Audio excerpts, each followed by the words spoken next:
Hello, I'm Mr. Becker, and I teach Honors Chemistry here at Kirkwood High School.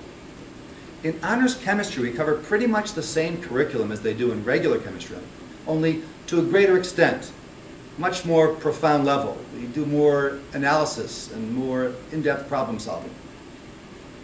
We also do a lot of laboratory activities and chemistry demonstrations. I've got a couple demonstrations I'm going to show you right now just to liven things up. First, I'm going to put on my safety goggles. I always have to wear goggles when you're doing chemistry demonstrations.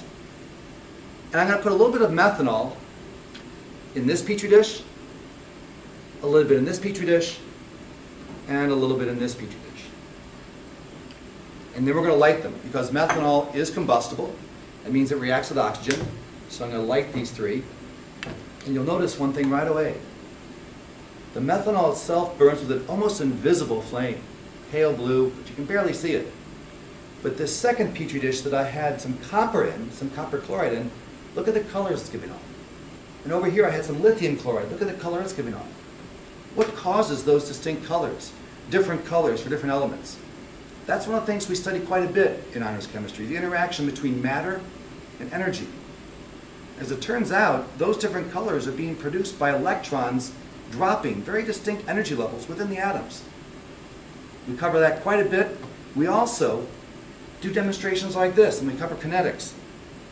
I've got two liquids here that seem to be just water. But are they water? Let's find out what happens when we mix them.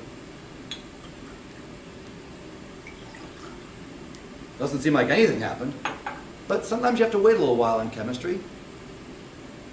And there you have it. What was going on? What were the molecules doing that caused that kind of reaction to happen in that way? Was there a delay, or was the reaction happening all the time? We just didn't see it happening until all at once. That's a good one to study, again, from a kinetics point of view. Now, I'm not going to lie to you. Honors chemistry is not just a bunch of fun and games and wow demonstrations. There is quite a bit of work involved. As I mentioned, there's a lot of creative problem solving, but there's also quite a bit of math. If I were to ask you, for instance, how much energy is given off when a gram of methanol burns, you had a table of the bond energies, and you could look those up and figure out how to add them together. And if I asked you how much energy is given off and how much the temperature of this water might go up if I held it over the flame and all the energy went into it, obviously that's going to involve some math. But it's nothing that the person with a good, strong foundation in algebra can't handle.